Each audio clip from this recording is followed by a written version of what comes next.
삶의 우선순위의 그 문제를 논할 때 중요한 일을 먼저 해야 되는가, 급한 일을 먼저 해야 되는가 라는 질문을 던질 수 있을 것입니다. 많은 사람들이 대답은 중요한 일을 먼저 해야지요. 하지만 살아가는 삶의 방식을 보면 긴급한 일들을 처리를 하느라 중요한 일은 뒤로 미뤄두는 경향들이 상당히 많은 것이 현실입니다. 여러분은 어떻습니까? 중요한 것을 먼저 하시는 분들이십니까? 아니면 급한 것을 먼저 처리하시는 분들입니까? 놓치지 않아야 될 사실은 긴급한 일을 처리하는 사람들은 죽을 때까지 긴급한 일만 처리하다가 중요한 건 생각지도 못하고 손도 대지 못하고 죽는다라는 사실입니다. 하지만 중요한 삶의 원칙을 그것을 먼저 하는 사람은 항상 그 긴급한 일들이 그대로 있는 것이 아니라 작아지고 사라지게 되어 있습니다. 우리 그리스도인들의 삶이라고 하는 것은 가장 중요한 것을 먼저 추구하고, 그래서 이 세상에서 급하다고 여기는 나중에 지나고 보면 그 급한 것도 아닌 것을 가지고 인생을 허비하는 이런 어리석은 삶을 살지 않습니다. 쉽게 한번 표현을 해보도록 하겠습니다. 성도가 10의 1조를 드리는 일은 중요한 신앙의 원칙입니다. 하지만 내 가정 형편과 내가 우리 자녀들의 교육비와 또 여러 빚을 갚아야 되고 급한 일들이 있습니다. 당장 카드빚도 막아야 되고 여러 어려움들이 있습니다. 이럴 때 이제 우리는 무리수를 두게 되어집니다. 정말 하나님의 말씀이 중요하지. 내가 오늘을 살다 죽더라도 나는 10의 1조 이런 원칙들을 지켜나갈 거야 하고 10의 1조를 먼저 떼고 나머지 삶을 살아가는 사람들이 있습니다. 이런 사람들은 그 삶에 있어서 결국은 하나님의 부요함과 지켜주심과 내적인 평안함을 얻게 되어집니다. 그래서 내면이 굉장히 단단해지고 강해집니다. 그러나 우리 가정이 힘들고 어려우니까 10의 1조는 하나님도 충분히 감안해 주시는 일일 거고, 그래서 카드빚 막고 빚 책임지고 자녀들 교육비 쓰고 시집장가 하는데 비용 보태주고 이제 이렇게 삽니다. 그러면 그 사람의 내면은 항상 수치감과 죄책감으로 가득 차서 신앙이 성장을 안 해요. 그리고 많은 부분에서 한재와 우박과 곰팡이가 서는 인생의 삶을 살게 되어집니다. 이렇게 우선순위의 문제를 어떻게 할 것인가? 여러분은 어떻게 하시겠습니까? 오늘 이 설교를 듣는 우리 유튜브 청취자님들도 여러분은 어떠십니까? 특별히 우리가 이 새벽에 여러분이 여기에 집중하고 계시니까 한 가지 더 논을 해보면, 이 자리에 나오셔서 충분히 여러분이 부지런을 떨기만 하면 이 자리에 나오셔서 직접 현장 예배를 드릴 수도 있을 것입니다. 그런데 그냥 유튜브로 여러분이 하는 것이 여러분에게 훨씬 편하고 그래서 선택한 일일 것입니다.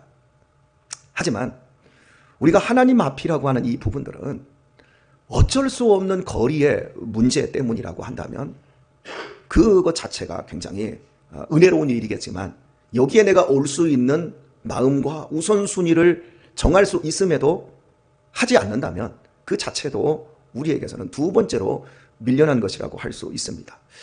이곳에서 참 은혜를 많이 받으셨던 우리 김동철 장로님께서는 저하고 새벽 기도회를 21년을 함께 해 오셨어요.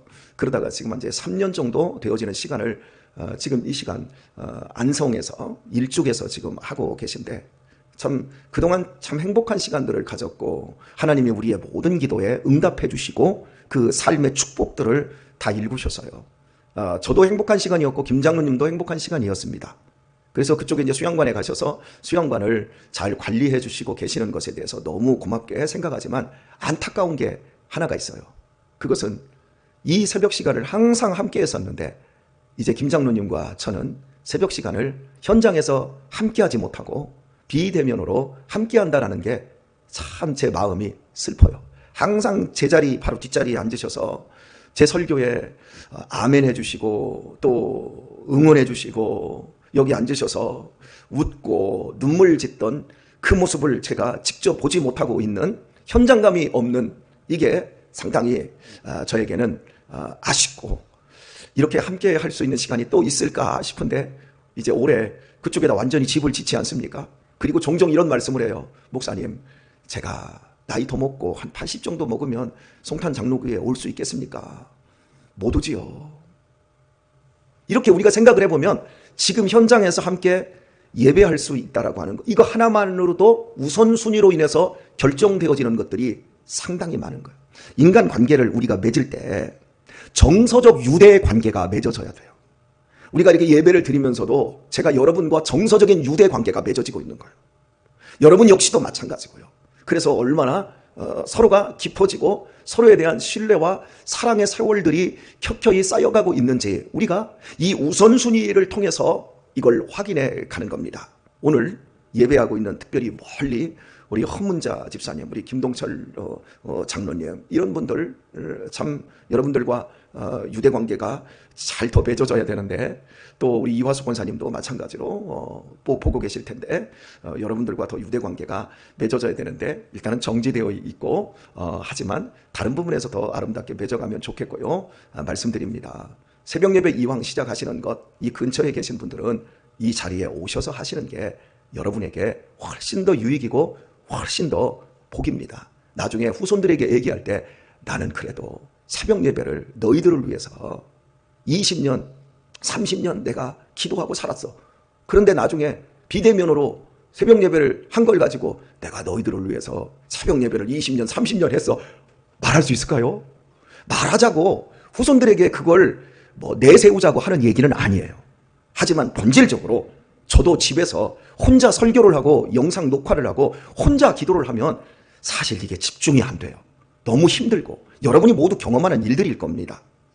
오늘 이 삶의 우선순위의 문제에 있어서 우선순위가 바로 잡힐 때 하나님께서 우리들에게 오늘부터는 내가 너희에게 복을 주리라 이렇게 말씀하고 있다는 것에 우리는 주목을 해야 합니다.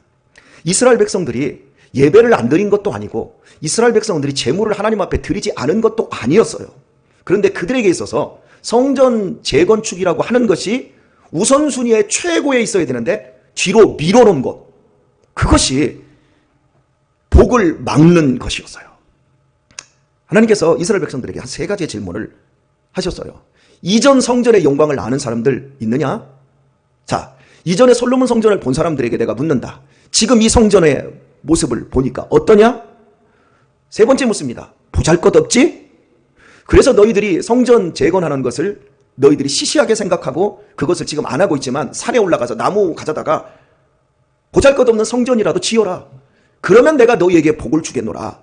이렇게 말씀을 하시고 오늘 9월 24일 성전 건축이 진행되면서 한 석 달 정도 되어질 무렵에 하나님께서 다시금 이른 비를 주시는 그날에 내가 오늘부터는 너희에게 복을 주리라. 왜요? 그들이 성전 지대를 이미 쌓고 하나님의 말씀에 순종의 첫걸음을 내어 놓았기 때문에 하나님께서 이 말씀을 해주고 있는 거예요. 사랑하는 성도 여러분, 따라서 한번 해볼까요? 믿음은 은혜와 사랑으로 시작된다. 네. 하나님의 전권적인 사랑과 은혜로 말미암아 우리가 하나님 앞에 나올 수 있었습니다. 우리의 믿음은 하나님의 사랑과 은혜를 빼놓으면 나올 수가 없어요. 여러분 가운데 혹시 여기 평택 시장님을 오늘 여러분이 만나고 싶으면 만나실 수 있나요? 저는 만나려고만 하면 만날 수 있어요. 여러분들과 저하고는 조금 달라요. 그런데 제가 우리나라 현재 대통령을 내가 오늘 아니라 이번 주에 만나고 싶다고 만나집니까? 못 만나집니까? 못 만나져요. 제가 만나고 싶다고 만날 수 있는 사람이 아니에요. 제가 만약에 만나고 싶으면 비서실에 전화를 해서 아니면 대통령 청와대 게시판에 내가 그 사람을 만날 이유를 그 대통령 입장에서 이 사람 권혁철 목사를 만나야 될 어떤 명분과 이득이 있을 때 그 사람이 콜해야 제가 그 대통령을 겨우 한 5분이나 2, 3분 만날 수 있는 시간이 주어질지 몰라요.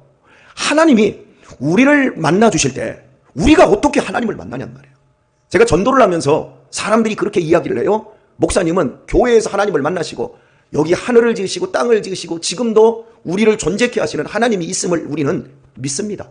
목사님은 교회에 계신 하나님 믿고 우리는 온 천지 만물에 임재에 계시는 하나님을 믿으니까 저한테 믿으라 말라 말하지 마세요. 똑똑한 그 논리를 펴는 사람들이 있어요. 그러면 알겠습니다. 그러면 제가 나중에 이렇게 물어요. 그러면 그 하나님이 우리에게 아들을 주셔서 십자가로 말미암아 우리의 죄를 대속하셨다는 사실은 알고 있습니까? 그럼 웃어요. 그런 게 어디 있습니까?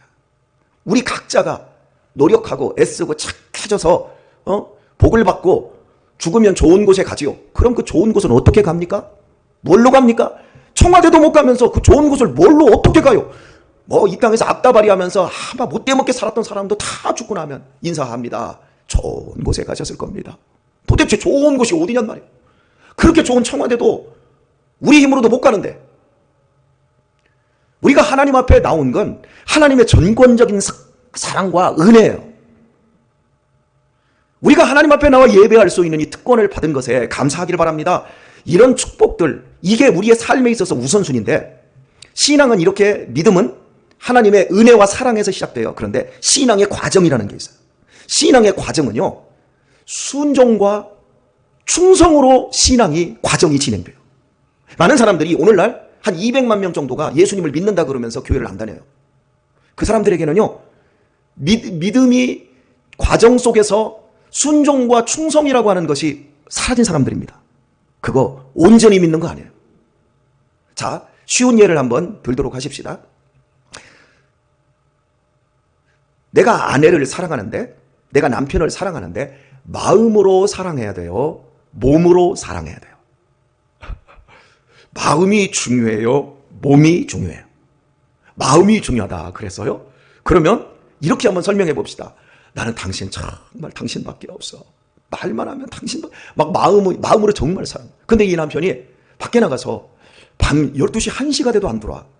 그런데 카드에 찍하고 카드를 썼는데 여기 송탄동 저쪽에 근사한 A 모텔 거기에 딱 써 있어. 그래서 문자를 보내서 당신 지금 모텔에서 뭐 하고 있는 거야 이 밤에? 딱 그랬더니 내 친구 녀석이 오늘 술 한잔 먹고 여기서 자고 가자고 하면서 나한테 아가씨하고 같이 자라고 아가씨를 넣어줬네. 여보, 내 맘 알지? 나는 당신밖에 없어. 난 당신만 사랑해. 아니, 몸은 아가씨하고 살을 섞고 있는데 나는 당신만 사랑해.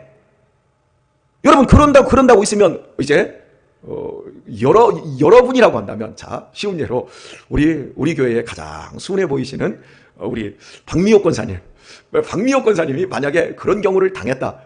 그러면 박미호 권사님, 우리 남편은 몸은 비록 아가씨하고 살을 섞고 있지만 마음은 나만 사랑해. 나밖에 없어. 하면서 기뻐할 거예요? 아니면 확 얼굴을 긁어놓을 거예요? 확 긁어놓으신대. 중요한 원리인 거예요. 우리가 마음으로는 원이로 돼 육신은 약하도다 그러면서 그냥 우선순위의 문제들을 다 팽개치고 있는 거예요. 우리 주님이 우리들에게 로마서 12장에서 그러므로 사랑하는 형제들아, 내가 너희를 권하노니 너희 몸을 하나님이 기뻐하시는 거룩한 산제사, 산제물로 드리라. 뭘 드리라고요? 우리의 몸을 드리는 거예요. 신앙의 성전은 우리의 머리로, 우리의 마음으로 죄책감과 피로감을 가지고 해야 되는데 못해 하면서 적당히 퉁치고 있는 것이 아니라 하는 대로 나가야 되는 거예요. 믿음은 순종과 충성의 과정이 없이는 믿음이 결과되지 않아요. 그런데 많은 사람들이 하나님의 사랑, 하나님의 은혜 어쩌고 저쩌고 하면서 200만 명 이상이 교회를 안 다녀요. 젊은 사람들 대부분이. 나는 그리스도인입니다. 근데 다니는 교회가 없어요. 그게 무슨 신앙이에요? 속으면 안 돼요. 마음과 몸이 어떻게 분리가 됩니까? 마음이 있는 곳에요, 몸이 있지요. 몸이 있는 곳에 마음이 있지요. 난 당신밖에 없어 그러면 내 몸뚱이가 당신하고 같이 붙어 있어야죠. 그리고 당신하고 몸이 붙어 있다고 한다면 징글징글해. 내가 이제 밥 해주려고 내가 저놈의 인간 내가 밥 해주려고 내가 시집 왔지. 그러지 말고 몸이 붙어 있으면 천국에서 이 다음에 하나님 앞에서 함께 기업을 받을 자다. 이러면서 마음의 거리도 임계 거리도 계속해서 좁혀나갈 수 있는 것, 그것이 참된 지혜인 거예요. 한번 또 따라서 할까요? 목사를 신뢰하지 말고, 빨리 하세요. 목사를 신뢰하지 말고 목사를 사랑하자. 네, 꼭 그렇게 해주세요. 근데 이것도요, 신뢰와 사랑은요, 함께 가요. 많은 목사님들이 제가 지금 가르친 대로 성도들을 가르쳐요. 사람은 신뢰의 대상이 아니고 사랑의 대상이라고 가르치잖아요. 사람은 믿음의 대상이 아니고 사람은 사랑의 대상이라고 말을 하지요. 들어보셨어요? 안 들어보셨어요? 예, 들어보셨죠? 예. 그런데 생 거짓말이더라고요. 제가 살아보니까. 사람은 사랑하면 신뢰하게 되어 있어요. 그리고요, 신뢰하면 사랑할 수 있어요. 이게 어떻게 분리가 되는지 모르겠어요. 저는 분리가 안 돼요. 하나님께서 우리 성탄 장로교회에 참 많은 복을 주셨어요. 교회 개척 어려울 때 교회가 이렇게 성장하고, 그래서 제가 총회에다가 지난주에 강의안을 이제 강의안이 아니고요, 글을 써서 한 8페이지 분량의 글을 다듬어서 보냈는데, 그리고 이제 5월 달에 이제 춘천 제1교회에서 제가 또 가서 강의를 합니다. 지금 이 시대에 우리 교회가 어떻게 어떤 교회를 만들 것인가. 사랑하는 성도 여러분, 제가 이번 주에 모 목사님하고 식사를 하면서 그 목사님이 이렇게 말씀하셨어요. 목사님이 우리 남수원 노회에서 가장 목회를 잘하는 목사님이세요. 그렇게 말을 해요. 그래서 아니, 어떤 것을 근거로 그렇게 정확한 얘기를 하십니까? 제가 이제 교만을 좀 떨었어요. 어떤 것을 근거로 해서 그렇게 정확한 말씀을 하십니까? 라고 물었더니 그 목사님이, 목사님의 교회는 시끄럽지를 않고, 내가 목사님 교회에 김동철 장로님을 아는데 장로님은 맨날 목사님 칭찬만 해. 뭐 이런 예. 그러면서 목사님은 국토종단하고 국토행단하고 막 산에도 가고 사모님하고 너무 즐겁게 살고, 아니 목사님은 또 결정적으로 성도들이 많잖아. 그걸래. 그건 성도들이 많다라는 건 빼고 우리 교회보다 훨씬 성도들이 많은 데가 많아. 그 양반이 아주 결정적인 말씀하시더라고요. 많으면 뭐해? 목사님을 사랑하지 않는데. 근데 목사님의 교회는 목사님을 다 사랑하는 것 같아. 그걸래. 맞아, 다 사랑해. 제가 이 얘기를 했어요. 참 여러분, 제가 정말 여러분들을 보면 너무너무 고맙고 너무너무 행복해요. 저는 여러분들을 믿습니다. 저는 여러분들을 사랑합니다. 여러분은 목사를 믿지는 마시고 목사를 사랑만 해주세요. 계속 사랑만 해주세요. 사랑하다 보면 여러분들도 깨닫는 날이 와요. 그러면 제가 어떻게 이런 목회를 할 수 있었는가, 그 얘기하고 오늘 설교를 마치도록 하겠습니다. 이 교회를 개척했던 때가 2003년 3월 30날이었습니다. 그리고 첫 예배를 드리고 두 번째 예배를 드리고 세 번째 예배를 드렸을 때쯤 우리 김경순 권사님하고 정재현 권사님하고 몇 명이 우리 교회에 와 오셔서 오후 예배 때 같이 예배를 드려주면서 그때 돈 좀 가져왔어요. 그죠? 이렇게 돈 좀 가져와 이렇게 했어요. 다른 교회 교인이었으니까. 그리고 나가지고 싹 갔는데 이분들이 싹 갈 즈음 돼가지고 어떤 한 사람이 우리 교회에 찾아왔어요. 제 나이 또래의 사람이, 저는 여기 송탄에 저 신장동 쪽에 교회의 안수 집사님인데, 그 교회가 많은 분열이 생기고 매주 싸워서 더 이상 그 교회에 있을 수가 없습니다. 그래서 우리 가족이 5가족이고, 그리고 나랑 함께 옮기려고 하는 사람들이 한 4가정인데 그 사람들 다 합하면 20명이 넘습니다. 그래서 지금 저희가 교회를 물색하고, 옮길 교회를 물색하고 다니는데, 목사님이 내가 오늘 여기를 오게 되었습니다. 그러면서 오늘 오후 예배에 내가 은혜를 받았는데, 우리 아내 마누라는 저쪽 지산동 쪽으로 가고 다 뿔뿔이 흩어져서 오늘 교회를 다 탐방을 갔는데, 저는 정했습니다. 저는 이 교회를 나오겠습니다. 그러면서 다음 주에 우리 식구들부터 나오겠습니다. 이렇게 말을 해요. 여러분, 개척해놓고 여러분 이런 사람들이 온다 그러면 좋아요, 안 좋아요? 좋지. 그런데 이 양반이 하면서 갑자기 전화가 띠리리 왔어요. 그러면서 알았어. 그러면서 나한테 한다는 말이, 제가 지금 갑자기 50만 원의 돈이 필요한데 어쩌고 저쩌고 그 50만 원을 지금 입금을 해줘야 됩니다. 그러면 자기가 이제 이런 사업을 하는데, 그래서 50만 원을 달라는 거예요. 근데 그날 우리 김경성 권사님이나 이런 분들이 오셔서 딱 주신 돈, 그게 딱 한 50만 원이 조금 넘어. 그게 있는 거예요. 그러면 여러분, 개척교회 와서 그분이 저한테 돈을 딱 요구할 때, 이게 사기요, 이게 진짜요? 여러분이 만약에 그렇게 되어지면 이거 어떻게 하실래요? 얼굴은 정말 안수 집사님 같아. 그리고 겸손해. 그러면서 갑자기 전화까지 와가지고 지금 입금을 해야 되는데 오늘 지금 돈이 없는데 목사님이 좀 이거 좀 꺼주시면 제가 내일 곧바로 입금해드리겠습니다. 그리고 다음 주부터 교회를 다 데리고 온다는데 믿어야 돼요, 안 믿어야 돼요? 저는 그때 갈등이 되더라고요. 이 사람 분명히 사기꾼 같아요. 그런데 내가 이거 50만 원 들어온 거, 그래, 있어도 살고 없어도 사는데 주자 하고 사람에게 50만 원을 줬어요. 주고 그 사람이 수원에 지금 이 일을 처리하러 올라간다고 해서 송탄 터미널까지 또 봉고차로 탁 태다 주었어요. 그리고 나서 손을 딱 흔들었어요. 그때 그분이 그러더라고요. 다음 주에 봐요. 그러면서 목사님 복 많이 받을 겁니다. 그러더라고요. 그리고 나서 왔어. 다음 주에 왔을까요? 안 왔을까요? 전화를 했더니 전화번호가 없는 번호요. 그렇게 제가 개척 초기에 이런 사기꾼들이 한두 명이 아니었어요. 그런데 저는 다 믿었어요. 그런데 저는 바로 그날부터 하나님께서 내게 복을 주셨다고 생각해요. 사기 맞는 것도 하나님이 복으로 바꿔주세요. 그거보다 수만 배, 수억 배로 갚아주시더라고요. 그 생각을 하면 어리석은 놈아 라고 여러분이 얘기할 수 있지요. 예, 저희 어리석은 사람 되어도 상관없어요. 저는 여러분을 믿어요. 여러분을 사랑해요. 근데 그 사기꾼은 제가 믿었지만 사랑하지는 않았어요. 근데 저는 여러분을 믿을 뿐만 아니라 저는 여러분을 사랑합니다. 그러면 됐지 않나요? 우리의 삶의 우선순위, 우리가 하나님을 믿습니다. 그분의 은혜와 사랑을 우리가 믿습니다. 뭘로? 충성과 순종으로. 내 인생이 깨져도 상관없고 죽어도 상관없고 주님께서 책임져 주시는 그 삶의 우선순위를 나는 지켜가겠습니다. 그것이 그리스도인의 고집이어야 되고 그리스도인의 삶이어야 합니다. 지금은 사기 안 맞습니다. 절대 사기 안 맞습니다. 자랑할 필요가 없어요. 스스로에게 사기를 당하는 것, 우선순위를 놓치고 있으면 스스로에게 사기를 당하고 결국에는 썩고 문드러지고 폭풍으로 다 날아가기 때문에 그렇습니다.